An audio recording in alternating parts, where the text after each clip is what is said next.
everyone, I'm senior video producer Jeff McCobb, and we are back with another CinemaBlend roundtable discussion because the news recently broke that Jonathan Majors is being cast as Kang the Conqueror in the MCU. Now, I'm here with Erik Swann and Sean O'Connell to get some initial reactions. Say what's up, guys. Hey guys, how are you? What's up, guys? So usually I would throw to one of you immediately, but I'm a huge fan of this dude, so I want to get us started off because The Last Black Man in San Francisco was one of my favorite films of 2019. He was the clear standout. Something about, he just has this unique, quirky charm. I was like, who is this guy? I believe you. And then he appeared again in The Five Bloods, and he was just oozing charisma. And to me, that like cemented like, oh man, this is a young dude. He doesn't have a huge catalog, and he is like incredibly talented. Here we have him on this major platform right now. Every actor wants to be a part of the MCU. And now that that's a huge part of his legacy, he is Kang the Conqueror. That is huge. It just restores my faith in the industry. This is the kind of Hollywood story I like to hear. Sean O'Connell, what was your initial reaction to that casting news? Well, yeah, same. I think it's really exciting for him, and I'm anxious to see more of what he does, because to me, I really just know him from The Five Bloods, and it wasn't just that he was really good in that film, but it's the fact that he was holding his own against an incredible ensemble that was, you know, just character actors wall to wall, and especially Delroy Lindo, who gives to me one of the best performances of 2020 and is right now a front runner in the Best Actor category. I see ghosts, y'all. I see ghosts. And the thing about Jonathan Majors is that while he was sharing scenes with Delroy Lindo, he wasn't shying away from him at all. He wasn't being dwarfed by him. He was holding his own.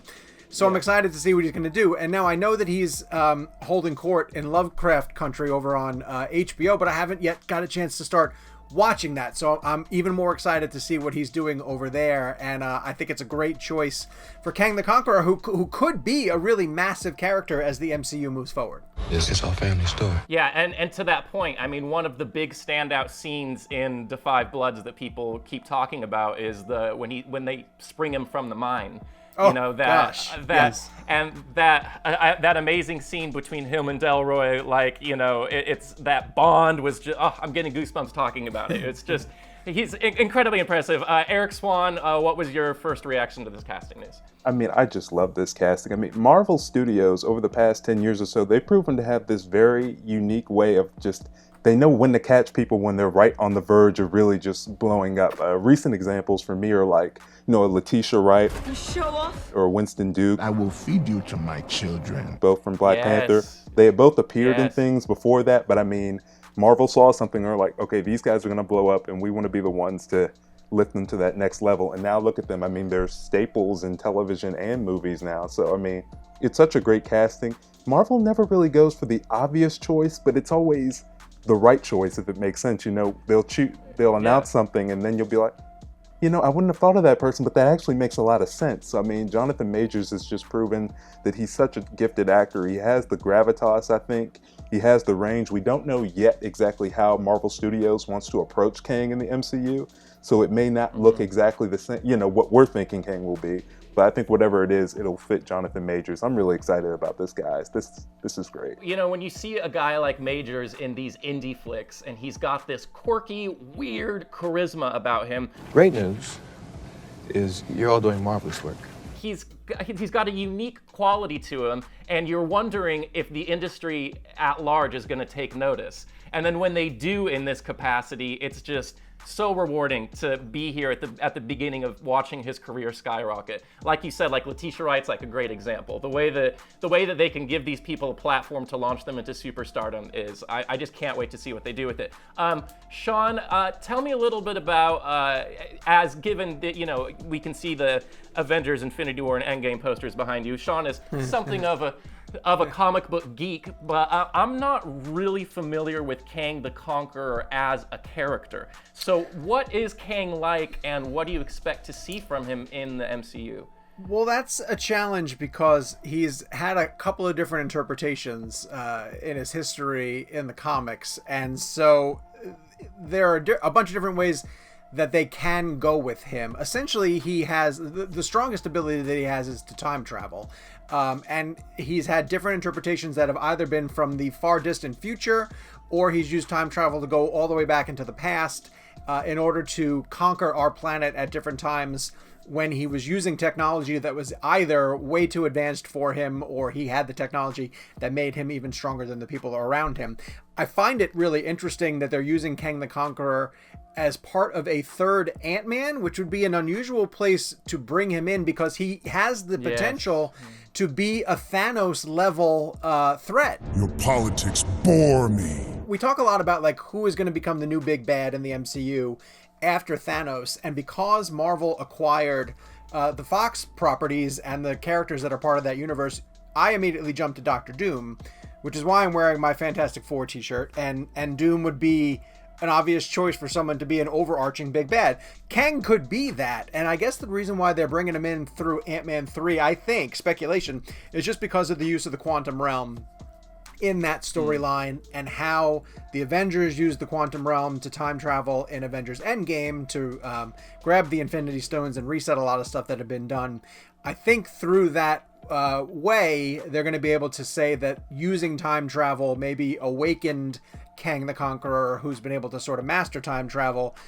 But we have to talk about the fact that they're getting into the multiverse as well too with Doctor Strange, and you could be bringing in alternate versions of Kang, and so that he has a lot of potential. It's we have to see how the MCU wants to use him. Yeah, that's a really good point. I was reading some comics earlier, and he often touts himself as a god. You know, like he is this ultra powerful character that could be huge in the MCU as a whole, and to see him thrown into Ant-Man 3 is like, this is an interesting choice. We'll see how this goes down. Erik Swann, how do you think, given Jonathan Majors' presence, how do you think that's going to affect the way that the Kang character is written? I almost feel like we can make some assumptions now about what they're going to do tonally with Kang. You know, Jonathan Majors is an actor. He has this very upstanding presence. You know, he's very respectable, very decent. And the thing with Kang, sort of in the way that Thanos did, he has this massive desire for excellence. You know, things just have to be just right. He doesn't tolerate any nonsense or anything like that. He's gonna be layered like Thanos was. Obviously, you're gonna get to see all sides of him, because I mean, there's an emotional layer. You know, he wants to come back, you know, to Earth to rule, but at the same time, part of the reason he wants to come back is because the future he's in is dying, and he wants, in his way, the best for his people. So he's a compelling villain, and I think Jonathan Majors, when you have an actor like him, and the writing, I believe Jeff Loveness is writing Ant-Man 3, but I think, of course, if he recurs, you'll have different writers writing him. I think they'll treat him with due respect. So I would expect a very compelling, very respectable, very compelling villain with them, if I could just sum it up that way. Well, and to that point, too, I want to sort of throw in that the MCU does a great job of casting its villains specifically.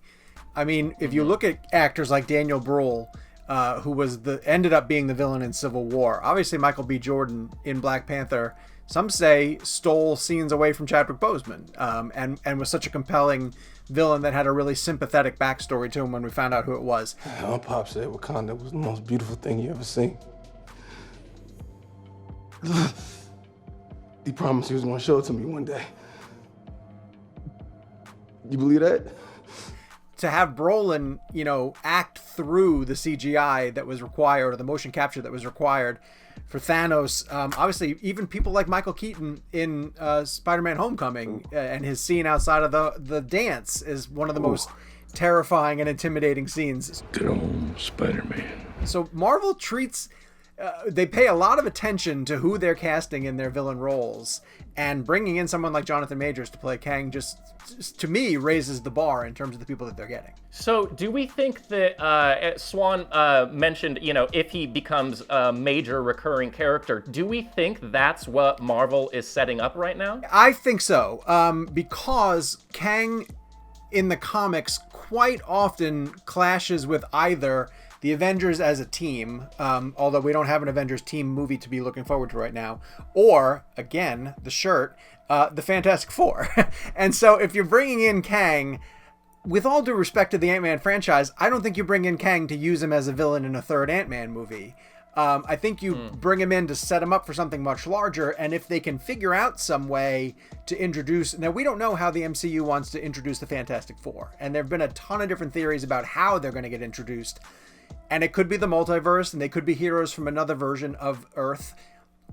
I've heard rumors, and again, this might be like fan fiction, but like that they're a 1960s based superhero team that time travels to our generation as a fully formed unit, and we don't have to do the origin story type thing. So if Kang really opens up the idea of the quantum realm and time travel, then that, I think, allows us to bring in both the concept and the introduction of the Fantastic Four as a team, maybe even mutants. We don't know how the MCU is going to do mutants either. So it's like Pandora's box that could really swing Phase 4 and Phase 5 of the MCU in a lot of different ways. Kang himself being such an ultra powerful character, is something about this casting choice a little bit odd. Like you mentioned, I mean, like if there was somebody at the, Josh Brolin caliber, Oscar nominee that was going into this role, we would be absolutely certain, like, oh, this guy's going to be around for a while. Does any part of this make us think that it's possible they're just putting him in to be the villain in this one standalone film?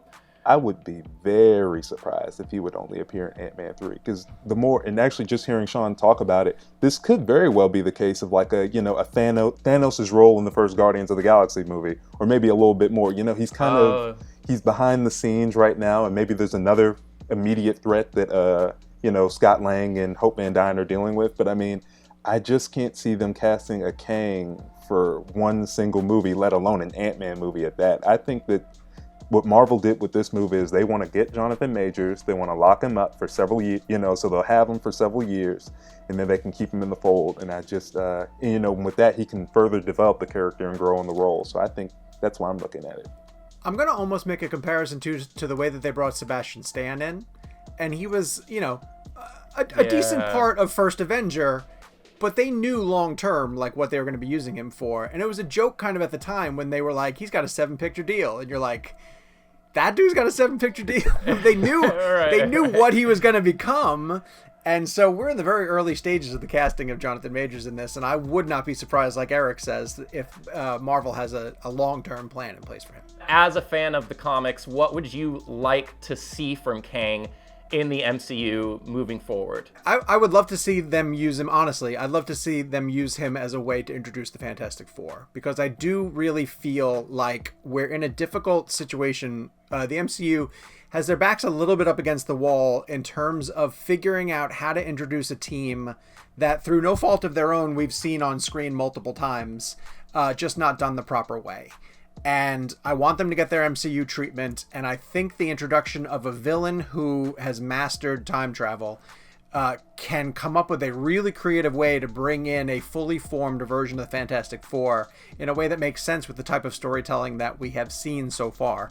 I mean, Phase 1 of the MCU dealt with everybody's origins in such a way, but when you think about the way that they were able to bring in both Black Panther and Spider-Man as fully formed heroes that were already doing their thing, essentially, and they just plugged them into the narrative. Yeah. And I want them to do that with the Fantastic Four also, and Kang may be the backdoor way into doing that. Sean has just been waiting for the MCU's Fantastic Four for I have like charts and graphs how to do this. I don't even know why I asked that. That was the obvious answer. Do we think that they're going to bring that refinement to that character, or given the fact that Ant-Man is a particularly goofy, funny, character, that those movies do not take themselves too seriously? Is there going to be a humor to it, given how cocky the Kang character can be? Well, I would say, there's definitely a possibility we can get some of that quirkiness to it. Because you see, Kang starts off, he is the descendant of Reed Richards from the 31st century, and he starts off as a scholar. So it's very possible you can start him off as this kind of awkward, just in the books kind of guy before he goes through his stuff and becomes the conqueror that most people know him for. So there's a chance there to draw from that. It's hard to say if he, if he'll have some of that humor when he appears in Ant-Man, because, I think I go back to Thanos and Guardians of the Galaxy. He definitely wasn't the humorous element of that movie, and that was a very humorous movie, He's some of the most serious scenes. And I will bathe the stowaways in your blood. But it's always possible. You never know. Peyton Reed, you never know what he has planned, and those Ant-Man movies are really, like you said, they're really fun and quirky, so they'll find a way to use him that's appropriate to the character, I think. Peyton Reed doesn't shy away from really quick flashbacks either. No. So, do you think there's a strong possibility we might see a brief origin story? Maybe, if not in Ant-Man, maybe definitely in his next appearance. I think, I don't know, this may just be a general, this is Kang, this is where he is right now, and then maybe a little bit down the road we'll learn more about him, because remember, we didn't learn about Thanos' origin in its entirety until Avengers Infinity War. So I would almost like to see the Ant-Man franchise graduate a little bit to a little bit more, not quite epic scale, but I think it's time for that franchise to almost take the next step up to sort of prove like Ant-Man's a significant character. The Wasp is a significant character. They don't have to be the palate cleanse that they've been used as. After a big Avengers movie, we go to an Ant-Man film just for a couple of laughs. Like, here's a giant ant playing drums. Like, we can do something a little bit bigger in the Ant-Man franchise.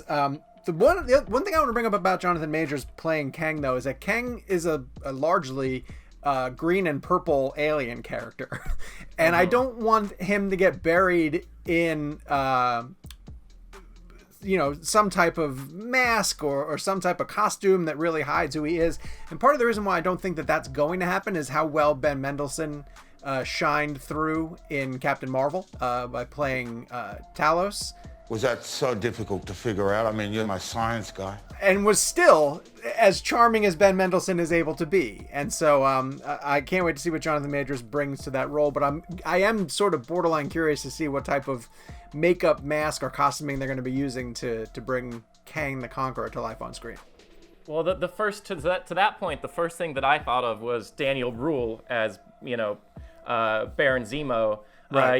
We were wondering the same thing going into that, Are they going to put him in this big purple outfit? Is he going to be like holding a goblet? You know what I mean? Well, but he's getting the mask for the TV show, though. So finally. But thank God they didn't introduce him like that, because that would have been so cheesy and over the top. Very Dr. Evil-esque. Mustache twirling. Yeah. Exactly.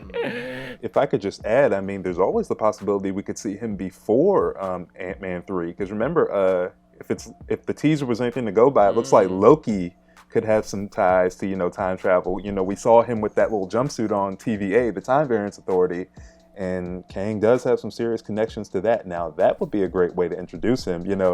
Maybe Loki sitting in a holding cell, and then Kang comes to visit him and basically says, you got to stop, because you can't keep screwing with time like this. Right. That's very fascinating. But one way to really disrupt a fan base is to throw a lot of time travel at them, because it tends to disrupt logic very quickly. And MCU fans, like I mentioned, my charts and graphs, we like things to line up. So we'll see how much trouble they get into by introducing Kang the Conqueror.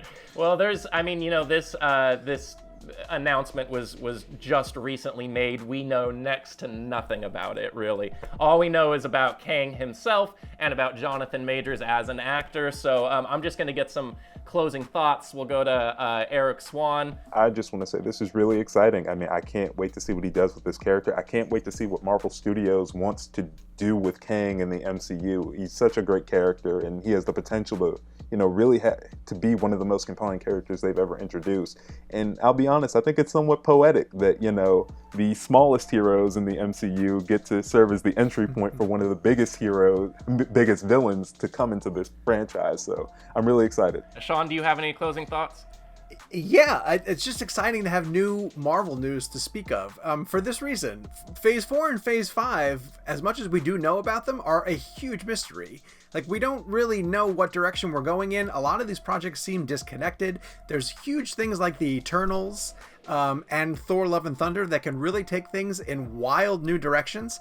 And so while I'm not shocked that they're bringing in a character like Kang the Conqueror, putting him in the third Ant-Man movie really blows my mind. And that doesn't even touch on the fact that there's a Captain Marvel movie coming, that Mahershala Ali is going to play Blade, that the next Doctor Strange movie is literally embracing the multiverse. Like, there's and we have to get to the introduction of both the Fantastic Four and mutants and the X-Men as a whole. So this is like the tip of the iceberg for Marvel, and it's a way for them to remind everybody that they are playing chess in a way while other people are playing checkers, because they're like, hey, not only do we have Jonathan Majors, and we're going to introduce Kang, which is time travel, and we're going to put him in the third Ant-Man, and there's the mic dropping, so try to keep up with us. Yep, that's a great point. People were wondering, especially the cynical ones, where could they possibly go after Endgame? Where could they possibly go after this?